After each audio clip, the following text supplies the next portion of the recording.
Du coup, on va parler de comment améliorer son taux de closing dans plusieurs séries de questions. Ça va te permettre de mettre dans le bain. Donc, déjà, le point numéro 1, tu as déjà été formé au closing. Voilà pourquoi tu ne progresses plus. Donc, pas mal de questions que je vais pouvoir te poser.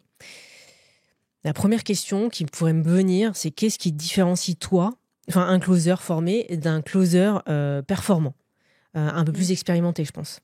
Oui, un peu plus expérimenté. Oui. La différence, je pense que un closer qui est formé, c'est un closer à qui on a appris ce qu'il fallait faire, tout simplement. Donc, je ne vais pas dire que c'est que de la théorie, mais on t'explique comment se déroule un appel, comment tu dois travailler, et puis voilà, tu apprends tout simplement comment faire. Le closer expérimenté et performant, c'est celui qui a tout intégré et qui l'a mis en pratique, et puis qui travaille pour s'améliorer, et puis qui continue de pratiquer. C'est quoi les erreurs que tu vois systématiquement sur un closer qui commence, qui débute par rapport à toi qui a un peu plus d'expérience? La première que je vois, c'est qu'il parle plus qu'il n'écoute. Donc il a tendance à vouloir trop parler, trop peut-être convaincre, essayer de convaincre. Alors qu'il faut moins parler, poser plus de questions. Donc ils ont des difficultés à poser plus de questions que d'écouter. Donc ça demande un travail sur soi aussi. Oui, et bien comprendre aussi ce qu'on fait là. Oui. Donc pourquoi on doit écouter? Justement, c'est quoi la définition d'un closer? Un closer, alors ça j'aime bien. J'aime bien parce que c'est quelque chose que j'ai étudié, j'aime bien. Le closer, on a tendance à croire qu'il vend. Enfin, quand on pense à un closer, on pense tout de suite au commercial, au vendeur. Sauf que pour moi, un closer, il n'est pas là pour vendre. Pour moi, celui qui vend, c'est l'entrepreneur. C'est lui qui a utilisé toutes les stratégies, qui a mis en place tout ce qu'il fallait pour vendre son offre, parce qu'effectivement, il a créé quelque chose, il le vend, et il y a l'acheteur, le prospect. Donc il arrive, il a déjà fait son parcours et il a envie d'acheter. Sauf que il y a des petits obstacles, des petites barrières, des freins qui l'empêchent d'acheter la solution que l'entrepreneur vend. Et donc c'est là qu'intervient le closer pour essayer de comprendre quels sont les freins qui empêchent l'acheteur qui a envie d'acheter d'aller vers l'entrepreneur. Donc il vient renforcer le message de l'entrepreneur. Le message, oui, mais surtout comprendre pourquoi il n'arrive pas à aller directement vers l'entrepreneur. C'est vrai que s'il est convaincu, il pourrait tout de suite cliquer. Bon, on sait aussi qu'il y a le prix qui joue, donc on a besoin d'être rassuré, mais il n'y a pas que ça. Il peut y avoir aussi d'autres freins, parfois qui ne sont pas visibles pour le prospect. Donc le closer est là pour comprendre qu'est-ce qui bloque. Et tu penses que un closer est essentiel dans une entreprise pour un entrepreneur, ou on peut vendre un produit sans un closer?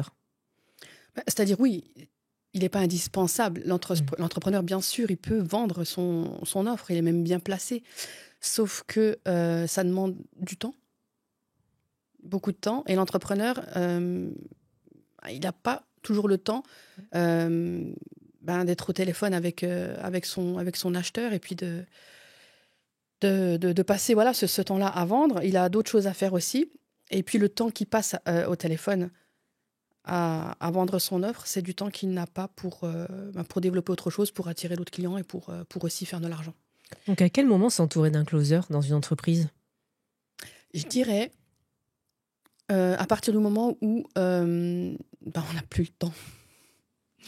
C'est-à-dire que au début, c'est vrai qu'au début, on le fait. Parce qu'on pense qu'on est la personne la mieux placée pour parler de son offre. Sauf qu'à un moment donné, on se rend compte que même si l'entrepreneur, c'est lui qui a créé l'offre, il va y avoir quand même, je ne vais pas dire des blocages, mais de ce que j'ai vu, quand j'ai vu des entrepreneurs, j'ai vu les appels d'entrepreneurs, les appels de closing, et j'ai remarqué que l'entrepreneur, il pouvait déjà vite basculer dans le rôle du coach, tout de suite. Donc ça, c'est quelque chose qui peut aussi faire penser au prospect, avec toutes les infos que j'ai eues, je peux peut-être me débrouiller tout seul en attendant, et puis je reviendrai plus tard. Donc on se retrouve avec, je vais réfléchir, je vais voir, je vais faire avec ce que j'ai, et puis je reviendrai plus tard. Il y a cette erreur-là. Il y a aussi, alors j'ai remarqué, c'était une personne qui Parce que lors de l'appel, on va découvrir la douleur. La douleur du prospect. Et puis, comment faire pour l'aider à bouger. J'ai vu des entrepreneurs qui ont tendance à... dès qu'ils s'approchent de la douleur, il y a... comment dire? Ils sont réfractaires, ils n'osent pas. C'est pas qu'ils n'osent pas, mais il y a une peur. J'ai vu une peur et du coup une fuite. Donc, dès que la personne elle s'approchait de la douleur, elle fuyait. Je me suis posé la question. Donc, je me suis dit pourquoi elle fuit la douleur comme ça. Bon, ben, j'ai fait ma petite enquête, voilà, j'ai posé mes questions. Et il se trouve, oui, que qu'elle était elle-même en train d'essayer de guérir d'une certaine douleur. C'était pas la même, mais elle a ressenti trop fort la douleur, donc elle l'a rejetée. Donc le prospect ne comprenait pas. T'as un exemple pour illustrer ou si c'est pas trop privé? C'était une personne qui... le prospect avait de grandes difficultés. Elle avait de grandes difficultés à avancer, elle était perdue. Et à un moment donné, elle craque. Elle se met à pleurer. Et là, donc, j'observe tout de suite l'entrepreneur pour voir sa réaction. Et je vois qu'elle commence à ressentir la douleur. Donc, je vois dans ses yeux, voilà, ça commence à être un peu plus humide. Et elle ne sait pas trop quoi faire. Donc, elle lui a posé la question quand même. Hein. Pourquoi c'est douloureux? Qu'est-ce qui est douloureux pour toi aujourd'hui? Et la personne a complètement craqué. Donc, elle commence à lui expliquer. Et ce qu'elle fait, c'est qu'au lieu de continuer, eh bien, elle pose une question qui n'a rien à voir. Donc là, je vois le prospect qui ne comprend pas. Oui. Ça faisait un peu l'ascenseur émotionnel. Et donc, je devais observer le prospect, la réaction du prospect, pourquoi, voilà, quel effet ça avait sur le prospect. Et en même temps, j'analysais la personne pour comprendre pourquoi elle qui était si proche, elle touchait du doigt. Au lieu de continuer pour essayer de comprendre, elle a fui. Et elle a fait ça plusieurs fois durant l'appel. Et donc, à la fin, au niveau du... pour le prospect, à la fin, c'était un désengagement. Elle s'est dit, OK, j'ai pas compris ce qu'elle m'a fait. Elle est là pour m'aider, mais en même temps, elle semble pas prête à m'écouter, à entendre ce que j'ai à dire, à entendre ma douleur. Donc, je vais peut-être pas continuer plus. Parce que tout simplement, elle se dit, si là, durant l'appel, elle a du mal à écouter ma douleur, à l'entendre et puis à la comprendre, je doute qu'elle puisse me soutenir par la suite. Donc, elle a sorti une objection. Donc, dans le closer, tout à l'heure, t'en parlais, mais il y a quand même des qualités essentielles comme l'écoute, mais l'empathie, c'est presque thérapeutique. Oui. Certains... Alors, on a tendance à penser... Les closers pensent que quand on leur dit qu'il faut écouter, l'écoute active, c'est répondre par « oui, je comprends »,« oui, ok », et de poser des questions un petit peu voilà, sans avoir de direction. Sauf que personnellement, quand je dis « ok, je comprends », c'est que je l'ai vraiment compris. Si j'ai pas compris ce que le prospect me dit, je répondrai jamais ok, je comprends. Jamais. Si j'ai pas compris, je cherche à comprendre. Mais je répondrai pas ok, je comprends. Donc ce qui se passe, c'est qu'on doit écouter, mais c'est surtout qu'on doit en même temps réfléchir. Qu'est-ce qu'elle essaye de me dire? Se mettre à la place de l'autre personne. Se mettre à la place de l'autre, essayer de comprendre sa situation. On écoute pour comprendre. On n'est pas juste là pour récolter des informations et puis de convaincre la personne qu'on a la solution. La personne est là, elle a envie d'acheter. L'entrepreneur a fait tout le travail. La personne, elle arrive, elle a envie d'acheter. Il y a quelque chose qui coince. C'est quoi qui coince en général? Souvent des peurs. Ouais. C'est pas une question d'argent? Jamais. C'est fou, hein. On pourrait croire. Hein. Ouais, on pourrait croire, ouais. Mais c'est jamais une question d'argent. Okay. Bon, encore une fois, l'entrepreneur a fait tout le travail. Oui. C'est-à-dire que il a bien tout expliqué. Du moment où il y a une bonne com qui est installée. Hein, voilà. Donc, on est au courant du prix. Et même si on n'est pas au courant du prix, on sait que cet entrepreneur-là, c'est à peu près telle fourchette de prix. Donc, quand ils prennent rendez-vous, c'est pas pour prendre ces infos-là. C'est qu'ils ont suivi l'entrepreneur. Ils se sont dit, OK, lui, il a la solution. Lui, il peut me soulager, il peut m'aider. Je sais que c'est lui. Qu'est-ce qui manque alors? C'est quoi les craintes qui restent avant de vraiment acheter le produit, entre guillemets? Ça peut être un tas de choses. Donc c'est vrai que c'est à nous d'aller le chercher, mais ça peut être la peur de réussir. Donc, souvent, les personnes ont essayé beaucoup de choses et puis elles ont peur que ça marche. C'est pas si rare que ça. C'est fou, hein? Ouais. Je le sais parce que je l'ai eu aussi. Oui, non, mais bien sûr. Ouais. Les femmes ont beaucoup ce syndrome de l'imposteur aussi. Oui. De réussir, d'être heureuse, d'avoir de l'argent. D'avoir de Tu l'argent, vois. oui. D'avoir de l'argent. Mm. C'est vrai. Donc, il y a ça. Il y a aussi la peur de ne pas réussir. Mm. À l'inverse, donc de se dire, OK, j'ai essayé tellement de choses, j'en ai marre des échecs, donc on les comprend pas. Et on se dit, ouais, j'ai pas envie d'avoir encore un énième raté. Ça peut être... en fait, les prospects sont tous différents. En même temps, pour moi, ils sont tous différents et en même temps uniques aussi. Mm. Donc, selon ce qu'ils vont nous raconter, on aura autant de raisons. Ça prend combien de temps d'être un closer? Ça prend combien de temps d'être un closer? En moyenne, hein, Pour comprendre la méthode, c'est rapide. Ok. Maintenant, pour devenir un bon Comment closer, tu l'intègres? voilà, ça va dépendre de la personne et du travail personnel qu'elle va fournir, parce que c'est vraiment personnel. C'est pas... C'est ce que je disais justement par rapport à la vente, par rapport au vendeur. Le vendeur qui est allé à l'école ou qui a appris comment vendre. Généralement, avant, on vendait des produits ou même des services, on mettait en avant l'offre. Oui. Donc, c'est-à-dire que, voilà, comme aujourd'hui, durant une session, j'ai un élève qui m'a dit, mais Sam, on ferait comment si on devait vendre un aspirateur? C'est vrai qu'un vendeur, il aurait tendance à parler de l'aspirateur. Oui. Des fonctionnalités, des capacités, Ouais, et puis surtout de projeter l'image de imagine-toi avec l'aspirateur, la vie qui va être beaucoup plus facile, et puis de sortir, j'ai envie de dire, d'imaginer tout un tas de choses. Donc, faire s'imaginer le prospect, une projection, avec l'aspirateur. Le closer, lui, il démarrerait d'abord par comprendre pourquoi tu as besoin de cet aspirateur. Voilà. Donc, on va commencer par là et on va creuser. Pourquoi tu en as besoin? On va vraiment s'intéresser au prospect. Et on va parler de lui et pas du produit ou de l'offre. C'est ce qui fait toute la différence. Après, le closer, c'est pas son offre. Donc, c'est ça. Donc, il y a un détachement qui se crée. Voilà. Ouais. Voilà. Il y a le détachement, c'est ça. Et puis, comment il gagne de l'argent? C'est en aidant l'entrepreneur à vendre. Donc, l'entrepreneur, lui, c'est son offre, il vend, il a l'argent et il donne une partie. Voilà. En échange de ce que tu as fait pour moi, je te donne une petite partie. Une fois, j'ai entendu quelqu'un qui disait je sais pas si c'est un bon closer. Tu sais, c'est comme un bon avocat, un bon entrepreneur. C'est compliqué, hein, mais c'est quoi un bon closer? Un bon closer, c'est quelqu'un, pour moi, un bon closer, c'est quelqu'un qui... Je pense à moi, mais je me dis, c'est d'avoir cette obsession de vouloir comprendre la personne en face.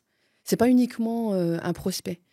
C'est quelqu'un qui pose des questions, mais pas par curiosité malsaine, j'ai envie de dire, ou pour gossip. C'est vraiment, j'ai une personne en face de moi, elle semble avoir une difficulté quelconque, j'ai envie de l'aider et je veux la comprendre. Donc un bon closer, c'est quelqu'un qui va chercher à comprendre, en priorité. Ensuite, pour le faire, pour qu'il devienne bon, il va vite se rendre compte que si ça ne fonctionne pas, c'est que c'est lui qui n'a pas réussi à comprendre la situation. Donc, c'est là où on disait tout à l'heure quelles sont les erreurs que font les débutants. C'est de travailler sur les objections. Donc, il dit, OK, j'ai eu mon appel de vente, j'ai eu telle objection. Je vais travailler sur ces objections. Donc, il va passer beaucoup de temps à travailler sur les objections, sans comprendre vraiment pourquoi elles sont là. Et surtout, j'ai remarqué beaucoup de frustration. Mais parce qu'on ne comprend pas. On se dit, OK, pourtant j'ai travaillé cette objection, je sais exactement quoi répondre quand j'entends cette objection, mais ça ne fonctionne pas. Donc, c'est l'erreur que je vois beaucoup. Mais ça n'a rien à voir avec le traitement d'objection. Et les injonctions le plus souvent citées, ça serait quoi? De la part des prospects? Eh ben, des prospects ou des personnes qui voudraient être closer. Les deux côtés. Les prospects, j'en ai déjà en tête, hein, mais qu'est-ce qui ressort le plus? C'est quoi? C'est il va encore me vendre encore plus que prévu, ou alors il va essayer de me mentir. Tu vois, enfin, c'est des choses fortes, hein, mais c'est des choses que j'ai déjà entendues. Hein. Oui, ça m'est arrivé aussi. C'est vrai que c'était choquant. Au début, c'est quand quelqu'un me dit, bon, allez, vas-y, pitche-moi ton truc. Ouais, il va me travailler. Ouais, et la première fois que j'ai entendu ça, je dis, waouh, mais c'est pas du tout ce que je fais. Ça m'est arrivé au début, parce que voilà, j'étais aussi en apprentissage, donc je mettais en pratique tout ça. Aujourd'hui, non. Aujourd'hui, maintenant, les gens commencent à savoir qui je suis. Et aujourd'hui, les gens veulent m'avoir moi au téléphone. Donc, c'est vrai que ça a changé. Mais c'est ce qu'on apprend dans les écoles de closing. Donc, pour moi, hein, d'après ce que je vois, puis les retours que j'ai eus, des closers qui venaient chez nous pour apprendre cette méthode-là ou notre façon de faire, c'est qu'on leur a appris ça. Donc, ils ont mis en pratique simplement ce qu'on leur a appris. Et donc, un closer, pour eux, c'est un vendeur. Ouais, dans les mauvaises formations. Ouais. Et justement, c'est quoi une bonne formation en closing ? Une bonne formation en closing ? En tout cas, une qui respecte les bases pour être un bon closer.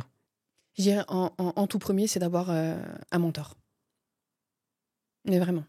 Donc, la bonne formation, entre guillemets, dépend de l'entrepreneur qui fait la formation. Dépend de l'entrepreneur qui dépend de la tête d'affiche. Enfin, qui fait la formation, c'est ça que je veux dire. Qui fait la formation. C'est parce que c'est vrai que quand j'entends formation, je me dis mais qu'est-ce qu'on peut bien faire dans une formation ? Parce que j'ai pas eu de formation. Donc quand j'ai travaillé avec Margot, c'est venu comme ça. C'est venu comme ça, c'est-à-dire que c'est Margot qui m'a transmis. Donc elle m'a transmis et ensuite elle a supervisé. Donc j'avais rien. D'ailleurs, c'est pour ça que j'ai fait l'erreur d'aller sans lui dire au début acheter des petites formations. Parce que je me suis dit c'est pas possible. Ça peut pas être ça. Il doit y avoir une formation. Donc j'ai acheté une petite formation et c'est là que j'ai commencé à faire des erreurs. Margot ne le savait pas, par contre au niveau des chiffres, elle a vu. Qu'est-ce qui se passe ? D'accord. Tu suivais pas vraiment sa méthode. Tu essayais de faire un peu comme les autres. Bah oui, je me suis dit c'est pas possible, on fait pas comme les autres. Ouais. J'ai entendu parler de ça. Il y a des formations, j'ai pas été formée. Et je me suis dit, peut-être pour m'améliorer, pour être meilleure, peut-être qu'il faut que je me forme. Peut-être que Margot, elle a pas le temps et peut-être que... Enfin, je sais pas, j'avais des suppositions comme ça. C'est très marrant. Et puis, j'ai acheté 2 formations. Et puis, j'ai commencé à faire des erreurs. J'ai commencé à travailler sur les objections. Pardon. Sur les objections, j'ai commencé à travailler sur les objections et j'ai commencé à en avoir plein. Et j'arrivais plus à les surmonter, je comprenais plus rien. Et c'est là que Margot, elle me dit, mais pourquoi t'as fait ça ? Tu n'as pas besoin d'avoir plus de formation. Et je pouvais pas le croire. Je me suis dit, mais ça fait peu de temps que j'ai appris ça. Je peux pas croire que j'ai pas besoin de plus, d'être formée plus. J'avais pas compris qu'il fallait que je travaille plus sur moi et que je devais juste aller être sur le terrain et puis m'améliorer et être supervisée. Donc, analyser mes appels et voir pourquoi ça n'a pas fonctionné et de travailler avec elle. Et généralement, pour pas dire tout le temps, c'était un problème avec moi, un problème interne. Et pas du tout un problème de compétence. Elle essayait de me l'expliquer. Donc, c'était pas la méthode. C'était pas du tout la méthode. Elle me disait, mais la méthode, tu l'as. Les compétences, tu les as. Elle me dit, c'est pas ça le problème. Mais j'avais du mal à le comprendre. Donc, oui, j'ai fait l'erreur. En même temps, je peux en parler ou je peux aussi le raconter. J'ai une de mes élèves qui a fait la même chose. C'était marrant. Donc, j'ai essayé d'anticiper, j'ai essayé de la prévenir. Mais en même temps, c'est bien parce qu'elle a vu. Bon, elle a compris très rapidement, hein, elle a mis moins de temps, mais elle a compris.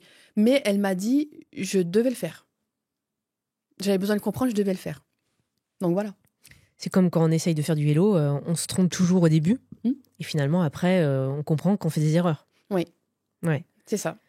Qu'est-ce qui différencie la formation de Margot d'une autre formation de closing ? C'est quoi les points différenciants si certains viennent et ont déjà été formés en closing et ils se disent bon, encore une énième formation. C'est ça, c'est ce que j'ai eu. C'est ce que j'ai eu les appels précédents. Donc, c'était des closers qui avaient pris rendez-vous avec plusieurs agences. Je me souviens, il y en avait une, elle me disait que j'étais la dernière. Dernière chance. Donc, j'étais... alors, ce que j'ai fait, c'est que ce que je fais habituellement, c'est que j'ai cherché à comprendre.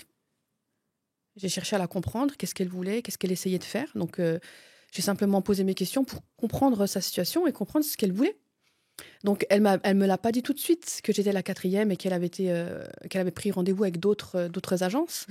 C'est que j'explique naturellement que là où elle en est, pour moi, elle n'a pas besoin de formation. Donc là, tout de suite, je sens un soulagement. En même temps, elle me dit « je suis d'accord ». Et elle me dit « mais j'ai besoin de quoi alors ?» Donc, je continue de lui poser des questions parce que c'est à elle de me le dire, c'est pas à moi de lui dire. Ouais. Donc, elle n'a pas besoin de formation, elle a besoin d'être supervisée. Donc, elle stagnait, elle comprenait pas d'où ça venait. Et en discutant avec elle et puis en lui posant des questions, elle comprend que moi, je suis là pour travailler sur elle, pour l'aider à faire mieux, mais pas pour lui apprendre quelque chose de nouveau concernant le closing.